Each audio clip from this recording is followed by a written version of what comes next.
बिस्मिल्लाहिर्रहमानिर्रहीम। फ़ोतकी के अंदर जो हम रसूमात करते हैं, ये गैर शरई हैं, अपनी तरफ से बनाई हुई चीज़ें हैं।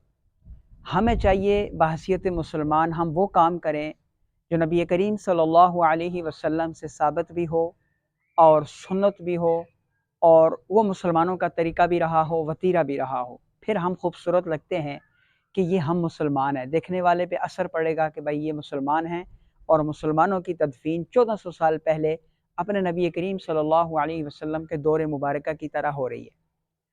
सबसे पहला मरहला आता है कब्र का। तो कब्र लाहद भी होती है और कब्र भी होती है।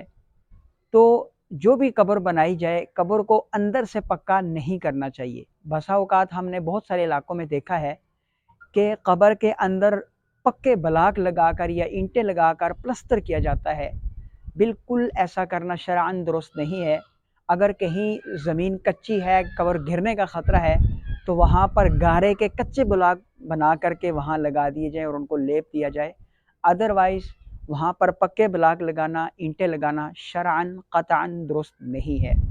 इसलिए कब्र को अंदर से पक्का करना बिल्कुल साबित नहीं है।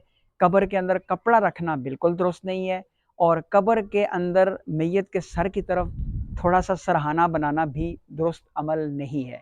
कब्र के नीचे अलबत्ता अगर सीधा रखने के लिए कोई मिट्टी इज़ाफ़ी डालकर उसको सीधा कर लिया जाए, तो कोई हर्ज नहीं है। हमारी ये जो मुहिम है, इसका नाम तो है आसान निकाह मुहिम, लेकिन इसमें 3 अहम चीज़ें हैं। एक शादी-ब्याहों की रस्म-व-रवाज के ऊपर जो बात हो रही है, दूसरा फ़ोतकियों की रस्म-व-रवाज के ऊपर बात हो रही है और तीसरा जो है वो इल्म मीरास की अहमियत और उसकी तक़सीम पे बात होती है। आप हमारे यूट्यूब चैनल को ज़रूर सब्सक्राइब करें, लाइक करें और दोस्तों को शेयर करें और हमसे जुड़े रहें ताकि हर आने वाली वीडियो आपको अहसन तरीके से मिले। अस्सलामु अलैकुम व रहमतुल्लाहि व बरकातहू।